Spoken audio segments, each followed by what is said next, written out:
Biology NCERT में second chapter है। जीवन की उत्पत्ति और उससे जुड़े प्रमुख सिद्धांत और जैव विकास को पढ़ेंगे इसमें हम लोग। आइए स्टार्ट करते हैं बिना देर किए। जीव विकास को सबसे पहले जिस वैज्ञानिक ने परिभाषित किया था वे थे जीन बैप्टिस्ट डी लैमार्क। वैज्ञानिकों ने आधुनिक मनुष्य का जो अंतिम पूर्वज माना है वो क्रो मैग्नान मानव को माना है। ये जो क्रो मैग्नान मानव होते हैं ये आधुनिक मनुष्य के अंतिम पूर्वज है।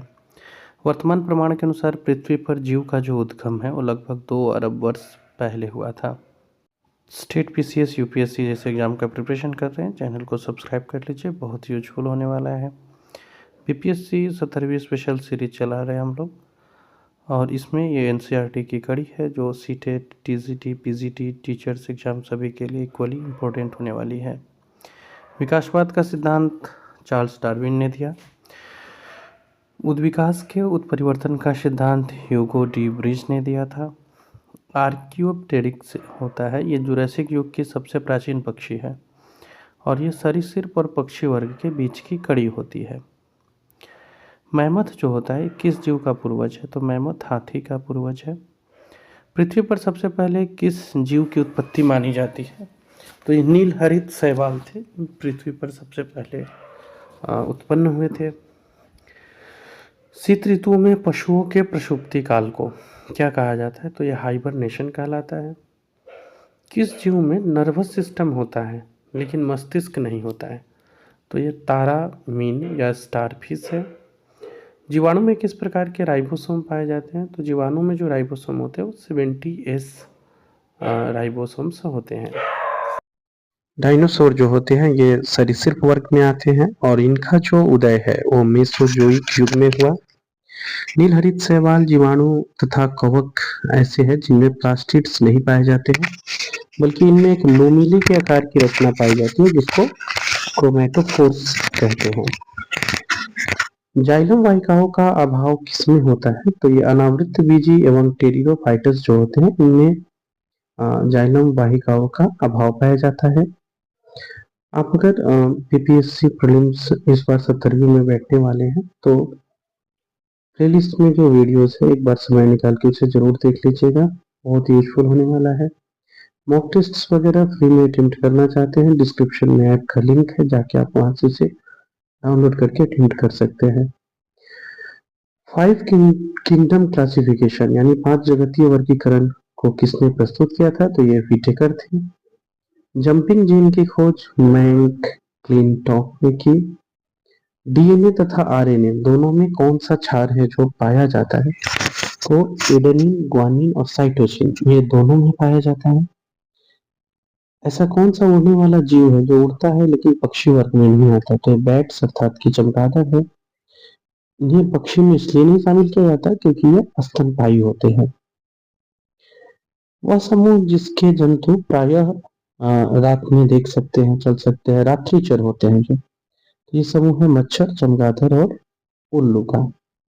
कुछ साधारण नाम है जो पहले एग्जाम में पूछ लिया करते थे और उनके वैज्ञानिक नाम है, इसमें केवल बहुत इम्पोर्टेंट को हम लोगों ने देखा है, तो एक बार देख लिया जाए। मानव होमोसेपियंस, तेंदुआ का पैंथेरा पार्डस, बाघ पैंथेरा टिग्रिस, शेर पैंथेरा लियो, मटर पाइसम सटाइवम होता है, बिल्ली का फेलिस कैटस है, मेढक राना टिग्रिना है।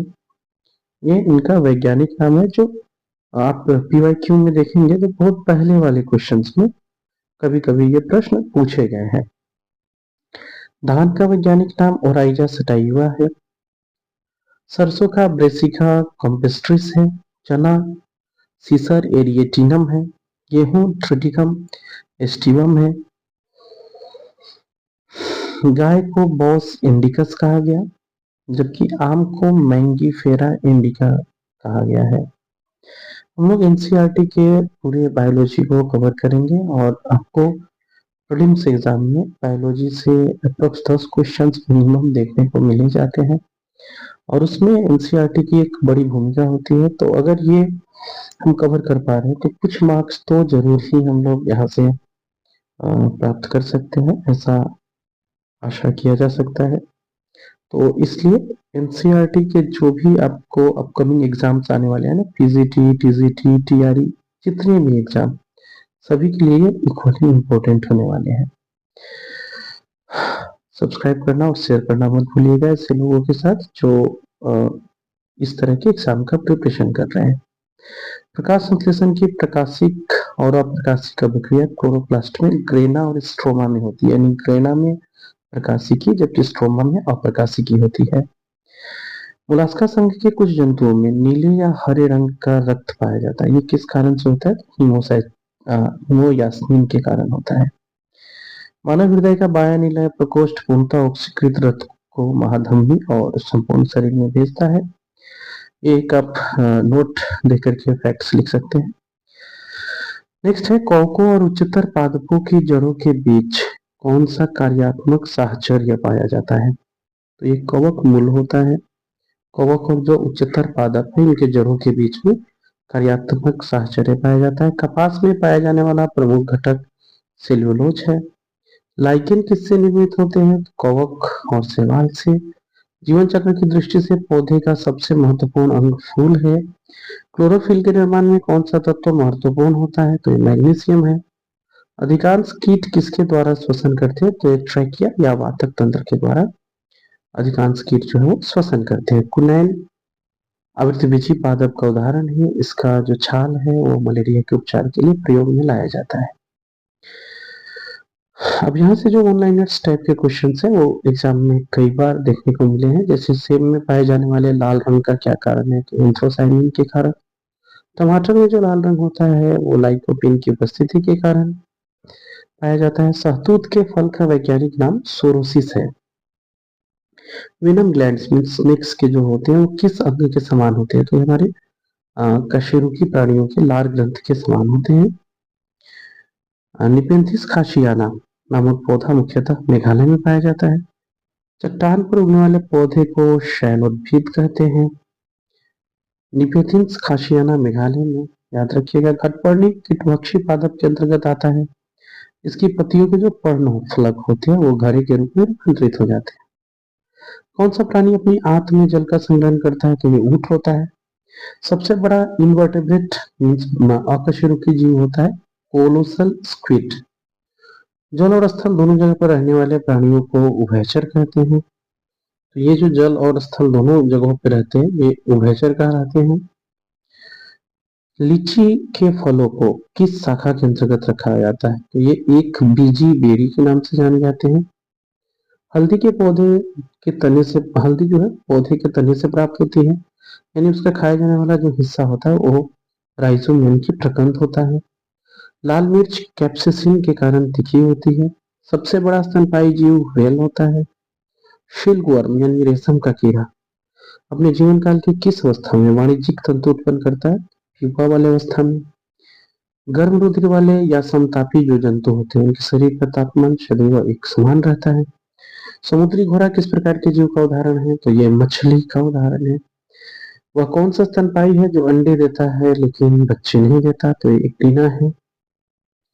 जानने की इच्छा प्रकट करना तथा गूढ़ चिंतन और मनन करना, ये मनुष्य और वानरों के गुणों में डिफरेंस बताया जाता है। ये डिफरेंस है मनुष्य के और वानरों के गुणों में। मानव शरीर में पाई जाने वाली सबसे छोटी कोशिका शुक्राणु है, जो कि सेल की गैन्युल सेल महिलाओं में होती है और शुक्राणु पुरुषों में। सील किस वर्ग का प्राणी है? तो स्तनपायी होता है। कॉर्क जो है वो क्वैकस पेड़ से प्राप्त होता है। डॉल्फिन स्तनपायी के अंतर्गत आते हैं। अफीन या मॉर्फिन की बात की जाए तो ये पोस्ते के पौधे के अथवा के फल से प्राप्त होता है। गन्ने का रोपण में उसके किस भाग का प्रयोग होता है? गन्ने को रोपने में उसके तना का प्रयोग होता है। स्मेल ऑफ गार्लिक का रीजन क्या है? तो इसमें सल्फर यौगिक यानी एलिमन पाया जाता है, जिसके कारण लहसुन में गंध देखने को मिलता है। शुष्क जलवायु में अनुकूलित पेड़ पौधे को मरुद्भिदी कहते हैं। उभयचर हम लोग ने देखा जो जल और स्थल दोनों पे पाए जाते हैं, इसमें मेढक को रखा जाता है, ये उभयचर में आती है। अधिपादप अन्य पौधे पर क्यों निर्भर रहते हैं? तो यांत्रिक सहारे के लिए। टिक और माइट जो है 21 जीव वंश से संबंधित है, तो इनका संबंध मकड़ी से है। जुगनू की चमक किस एंजाइम के कारण होती है? तो ल्यूसीफेरस के कारण होती है। सन हेम प्रेशे किससे प्राप्त होता है? तो ये फ्लोएम से प्राप्त होता है।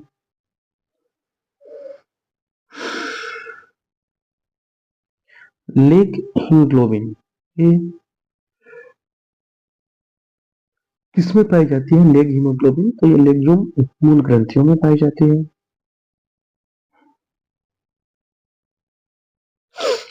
डार्विन की पुस्तक है on the origin of species, ये प्रकाशित हुई थी एक 1859 में। जैव विकास के पक्ष में किस स्रोत से प्रत्यक्ष प्रमाण प्राप्त होते हैं? तो जीवाश्मों से। जीवों के उद्विकास की बात की जाए तो इसके संदर्भ में कौन सा अनुक्रमण सही है? तो आप सैलामेंडर अजगर का कंगारू का है। किन कशेरुकी जीवों में कंकाल पूर्णतः अनुपस्थित होता है? तो सरीसृपों में जो है वो कंकाल नहीं होता है। कॉकरोच और सिल्वर फिश में किस प्रकार का परिसंचरण तंत्र पाया जाता है? तो इन दोनों में जो सर्कुलेटरी सिस्टम है खुला रहता है, यानी ओपन रहता है। स्तनपायी भ्रूण के उत्सर्जनीय उत्पाद किसके द्वारा बाहर उत्सर्जित किए जाते हैं? तो ये अपरा प्लेसेंटा के द्वारा होता है। चमगादड़ कैसा प्राणी है? तो ये वार्म ब्लडेड है, यानी कि नियततापी प्राणी है।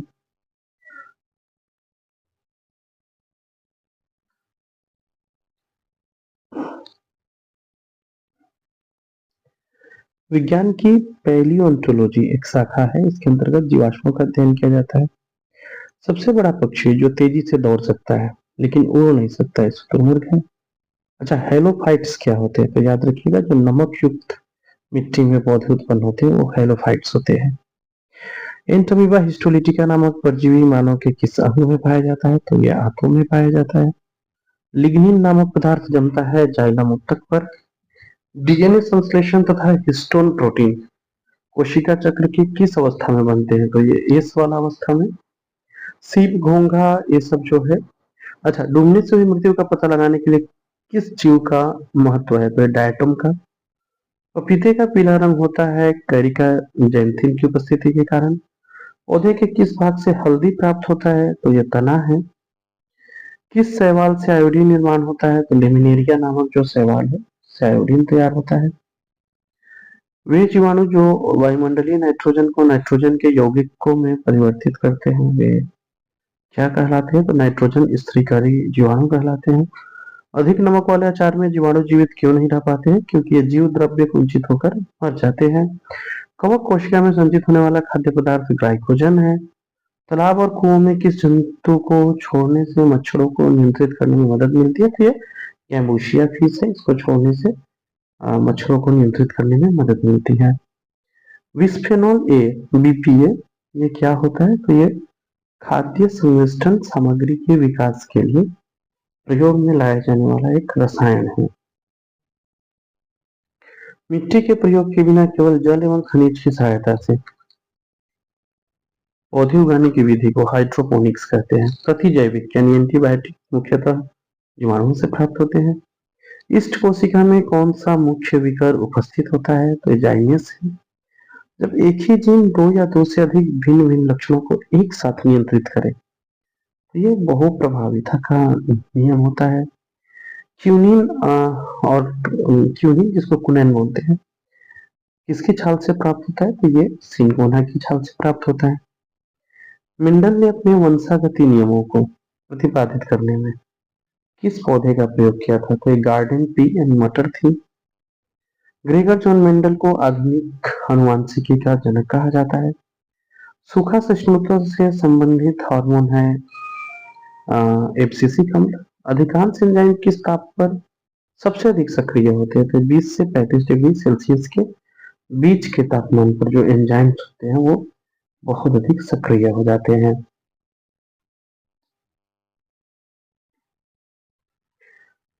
यहाँ मोलस्का संघ के कुछ जीवों के नाम दिए गए हैं, सीप, घोंघा, स्क्विड, कौड़ी, ये सब। नेक्स्ट चैप्टर है हमारा और सबसे इंपॉर्टेंट चैप्टर सेल अर्थात कोशिका। जैव कोशिका के किस कोशिकांग को ऊर्जा घर कहा जाता है? तो ये माइटोकॉन्ड्रिया को कहते हैं। हमारे तंत्र में अधिकतम एटीपी अणुओं को उत्पन्न करने वाले पद का नाम क्रेब्स चक्र है। प्लाज्मा झिल्ली प्रोटीन और लिपिड की बनी होती है। मानव शरीर में लसिका कोशिका पाई जाती है प्लीहा अर्थात स्प्लीन में। किस जीव में लिंग गुणसूत्र नहीं पाए जाते हैं? तो ये छिपकली में नहीं पाए जाते हैं। जंतु कोशिका जो होता है ये कोशिका भित्ति पाई जाती है। पादप कोशिकाओं में जो जंतु कोशिका में अनुपस्थित होती है। पीट पिंड अंडाशय में पाया जाता है। प्रक्रमित कोशिका मृत्यु के कोशिकीय और आणविक नियंत्रण को एपोप्टिस कहते हैं। केंद्रक के अतिरिक्त कोशिका के किस कोशिकांग में डीएनए उपस्थित होता है? तो माइटोकॉन्ड्रिया में होता है। किसे कोशिका की पाचन थैली कहते हैं?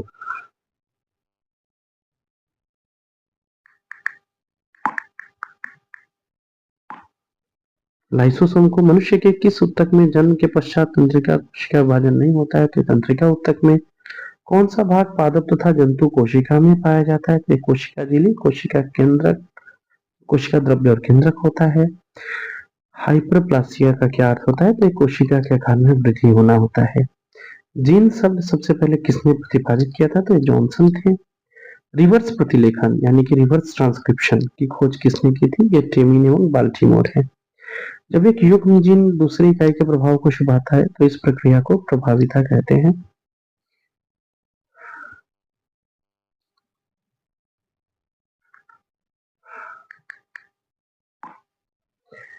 कोशिका का जीवित अंश जीव द्रव्य यानी प्रोटोप्लाज्म कहलाता है। ये किससे मिलकर बना है? तो कोशिका द्रव्य और केंद्रक द्रव्य से।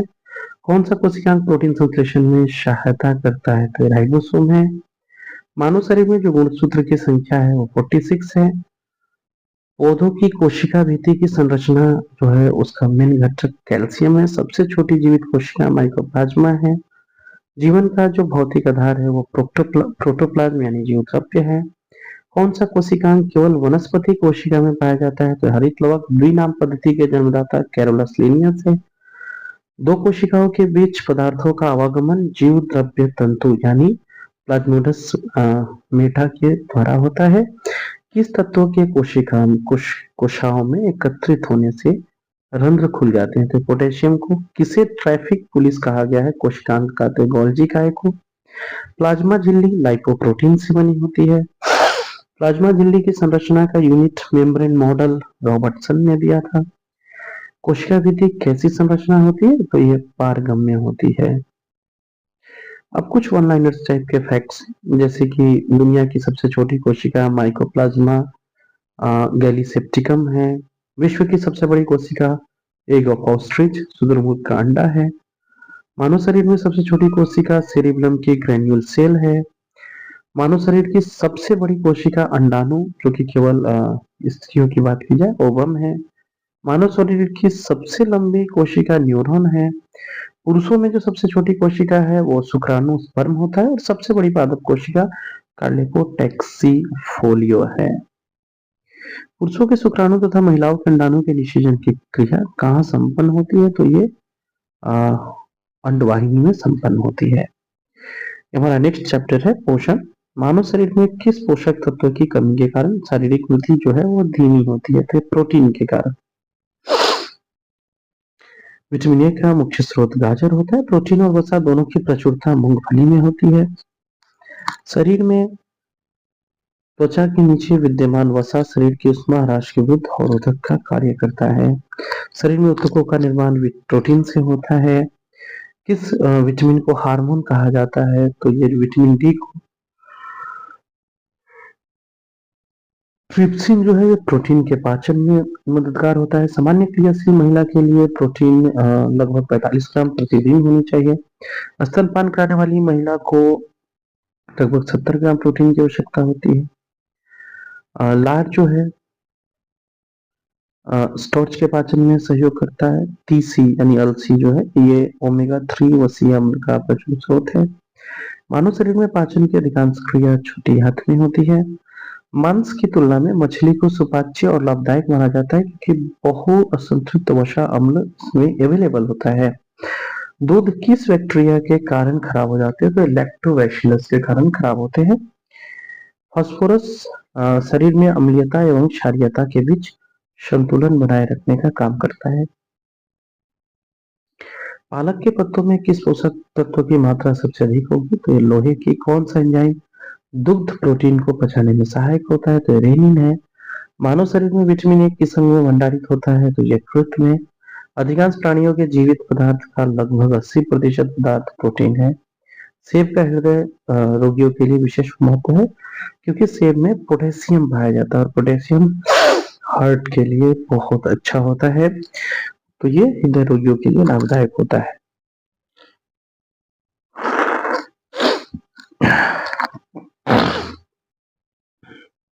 इस वीडियो का हमारा लास्ट चैप्टर है, लेकिन हम लोग नेक्स्ट और वीडियो के साथ कंटिन्यू रहेंगे और पूरे बायोलॉजी के एनसीईआरटी को आपको अवेलेबल कराएंगे। अगले वीडियो में वो पूरी तरह से कवर हो जाएगा। आइए इसमें नेक्स्ट और कुछ है फैक्ट्स जिसको देख लिया जाए। जैसे अल्फा कीरेटिन, ये प्रोटीन शरीर के किस अंग में पाया जाता है तो त्वचा में। गेहूं में ग्लूटेन पाया जाता है, प्रोटीन होता है। गाय का दूध बीटा कैरोटीन की उपस्थिति के कारण हल्के पीले रंग का होता है। दूध का जो श्वेत रंग होता है ये कैसीन नामक प्रोटीन के कारण होता है। आंवला में विटामिन सी की मात्रा सबसे अधिक होती है। विटामिन डी का प्रमुख स्रोत सूर्य की किरणें हैं। किन विटामिनों का निर्माण हमारे शरीर में होता है तो विटामिन डी और B3 का निर्माण। कौन सा विटामिन किसी स्वप्न को पर्याप्त अवधि तक याद रखने में मदद करता है तो विटामिन B6 है। सब्जियों से मुख्यतः हमें जो प्राप्त होता है वो विटामिन ही प्राप्त होता है। एक गिलास पानी पीने से कितनी कैलोरी मिलती है तो 0, इसमें कैलोरी नहीं होती है। बासमती चावल के दाने पकाने पर लंबे क्यों हो जाते हैं क्योंकि इसमें एमाइलेज उपस्थित होता है। दूध में कौन सा सेकेराइड उपस्थित होता है तो लैक्टोज होता है। विटामिन सी की कमी से स्कर्वी रोग होता है। हेपेटाइटिस मानव शरीर के यकृत को प्रभावित करता है। किसके संश्लेषण में विटामिन के की विशिष्ट भूमिका होती है तो ये प्रोथ्रोम्बिन के संश्लेषण में होती है। पौधों और जंतुओं में कार्बोहाइड्रेट का संचयन किस रूप में होता है तो पौधों में स्टार्च के रूप में तथा जंतुओं में ग्लाइकोजन के रूप में। विटामिन के की विशिष्ट भूमिका होती है प्रोथ्रोम्बिन के कारण। पौधों एवं जंतुओं में कार्बोहाइड्रेट का संचयन होता है, पौधों में स्टार्च के रूप में और कार्बोहाइड्रेट ग्लाइकोजन के रूप में जंतुओं में। विटामिन होते हैं आवश्यक कार्बनिक यौगिक जिनका संश्लेषण शरीर से नहीं होता है। शरीर में अवशोषित होने वाला पोषक पदार्थों से भंडारण के लिए आवश्यकता से अधिक वसा का संश्लेषण कर लिया जाता है। कैसिमिर फंक, इन्होंने पोषक तत्वों की खोज की थी, वो विटामिन है। विटामिन ए से संपन्न खाद्य पदार्थ होते हैं कॉड, यकृत तेल, शकरकंद, गाजर, पालक इत्यादि। मनुष्य में विटामिन ए की कमी से रतौंधी, शारीरिक वृद्धि और भार में कमी, कॉर्निया तथा त्वचा संबंधी रोग उत्पन्न होते हैं। विटामिन B12 का रासायनिक नाम होता है साइनोकोबैल्मिन। खट्टे फल में पाया जाता है विटामिन सी। घाव के भरने में भी विटामिन सी सहायक होता है। किलोसिस नामक रोग विटामिन B2 की कमी से होता है। थायमिन किसका रासायनिक रूप है विटामिन B1 का। जल में कौन सा विटामिन घुलनशील होता है तो वे विटामिन बी और सी है। पेलाग्रा और स्कर्वी नामक रोग क्रमशः किन विटामिनों की कमी के कारण होते हैं तो विटामिन B3 और विटामिन सी के कमी के कारण होते हैं। विटामिन डी का जो रासायनिक नाम है वो कैल्सीफेरोल है। विटामिन डी की कमी से रिकेट्स होता है। रक्त का थक्का बनने में विटामिन के की महत्वपूर्ण भूमिका होती है। किस विटामिन की कमी से शरीर की प्रतिरक्षा प्रणाली तथा जनन क्षमता कम हो जाती है तो विटामिन ए की कमी से, जिसको टोकोफेरोल भी कहते हैं। संक्रमण रोधी विटामिन किसे कहा जाता है विटामिन ए को। किस विटामिन में कोबाल्ट पाया जाता है, ये बीपीएससी ने कई बार पूछे हुए हैं। तो विटामिन B12 में पाया जाता है।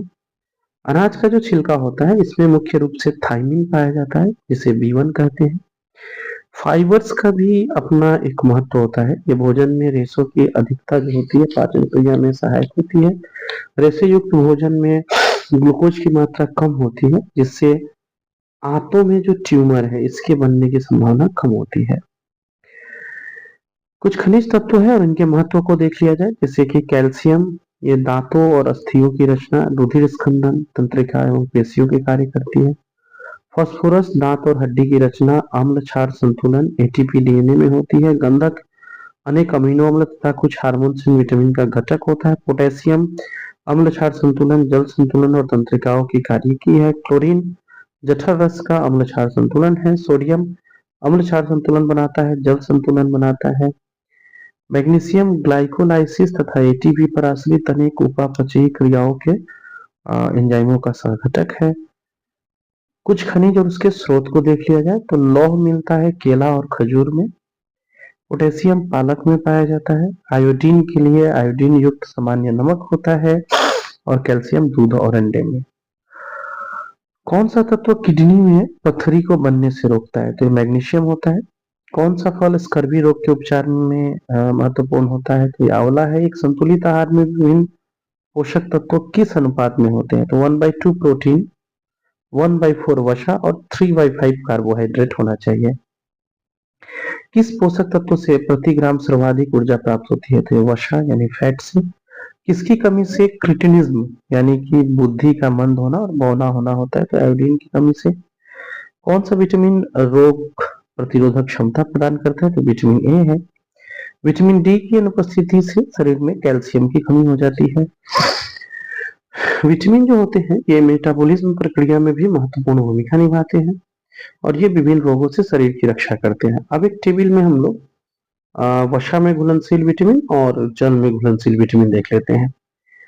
तो आप याद रखिएगा कीड़ा KEDA ये जो है ये वसा में घुलनशील है। विटामिन ए का स्रोत होता है कैरोटीन युक्त फल, यकृत और आंतरीय श्लेष्मा की कोशिका। विटामिन डी जिसे कैल्सीफेरोल बोलते हैं ये मक्खन, यकृत, मछली के तेल, गुर्दा, सूर्य के प्रकाश।